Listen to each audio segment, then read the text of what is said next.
යාළුවනේ කොහොමද ඔයාලට? අද අපි කතා කරන්න යන්නේ සාර්ථක මිනිසුන්ගේ ජීවිතවල පොදු රහස් කිහිපයක් ගැන. බොහෝ අය හිතන්නේ සාර්ථකත්වය ලැබෙන්නේ සල්ලි තිබුණොත්, හොඳ පවුලක් තිබුණොත්, එහෙම නැත්නම් හොඳ පවුලක ඉපදුනොත්, නැතිනම් වාසනාව තිබුණොත් කියලා. එහෙත් ඇත්ත ඒක නෙමෙයි. ඔයා වටින්න සාර්ථක ව්‍යාපාරිකයෙක්, එහෙම නැත්නම් ගොවියෙක්, සේවකයෙක් හෝ ක්‍රීඩකයෙක් දිහා බලුවාම ඔයාට තේරුම් ගන්න පුළුවන් එයාලා සාර්ථක වෙලා තියෙන එක දවසක ගත්ත ලොකු තීරණයක් නිසා නෙමෙයි, හැම දවසකම නැවත නැවත කරපු හොඳ පුරුදුවල ප්‍රතිඵලයක් කියලා. අපි හැමෝටම තියෙන්නේ පැය 24ක් තමයි වෙනස තියෙන්නේ. ඒ පැය 24 අපි භාවිතා කරන විදිය. අද මම කියන මේ පුරුදු පහ එක දවසින් ඔයා වෙනස් කරන්නේ නැහැ. හැබැයි මාසයක් හරි අවුරුද්දක් හරි අඛණ්ඩව කරොත් ඔයාට ඔයාගේ ජීවිතේ ලොකු වෙනසක් දකින්න පුළුවන් වෙයි. පුරුදු අංක 1 දවස සැලසුම් කරලා පටන් ගන්න. උදේ හැරුණු ගමන් දුරකථනය අතට ගන්න එක අද ගොඩක් දෙනෙක්ගේ පුරුද්දක්. Facebook, TikTok, Instagram බලලා පැය ගණන් ගත කරනවා. ඊට පස්සේ අද වැඩ කරන්න වෙලාව මදි කියලා හිතනවා. ඉතින් ඒ වෙනුවට විනාඩි 10ක් අරගෙන අද කරන්න ඕන වැදගත්ම වැඩ තුනක් ලියන්න. උදාහරණයක් විදිහට අද අලුත් කස්ටමර් කෙනෙක්ට කතා කරනවා. එහෙම නැත්නම් නිෂ්පාදනය පරීක්ෂා කරනවා. එක්ස්පෝර්ට් ඊමේල් 3ක් යවනවා. වැඩ ලියලා තියෙනකොට දිශාවක් තියෙනවා. සැලැස්මක් නැති කෙනෙක්ට දවස කාර්යබහුල වුණාට දවස අවසානයේ එයා කරපු වැඩගත් කිසිම දෙයක් නැති වෙන්න පුළුවන්. පුරුදු අංක 2 හැමදාම අලුත් දෙයක් ඉගෙන ගන්න. ලෝකය හැමදාම වෙනස් වෙනවා. අද වැඩ කරන ක්‍රමය හෙට වෙනස් වෙන්න පුළුවන්. ඒ නිසා ඉගෙන ගැනීම නවත්තන්න එපා. දවසකට විනාඩි 20ක් හරි පොතක් කියවන්න, YouTube එකෙන් අලුත් දෙයක් ඉගෙන ගන්න. ඔයා බිස්නස් එකක් කරනවා නම් export, marketing, quality control, customer service, ඉංග්‍රීසි කමියුනිකේෂන් වගේ දේවල් ටිකෙන් ටික ඉගෙන ගන්න. දැනුම වැඩි වෙන තරමට ඔයාට ලැබෙන අවස්ථාත් වැඩි වෙනවා. පුරුදු අංක 3 කාලය ආයෝජනය කරන්න.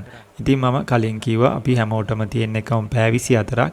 ඒත් සමහර අය ඒ පැය 24 අනාගතයේ හදනවා, තවත් සමහර අය නිකම්ම ගත කරනවා. ඔයාගෙම මේ ප්‍රශ්න ටික අහලා බලන්න. අද මම පැය කීයක් දුරකථනයේ ගත කළාද? ඒ කාලයෙන් කොච්චර ප්‍රයෝජනයක් ලැබුණද? මගේ සීන වලට මම අද මොනවද කළේ?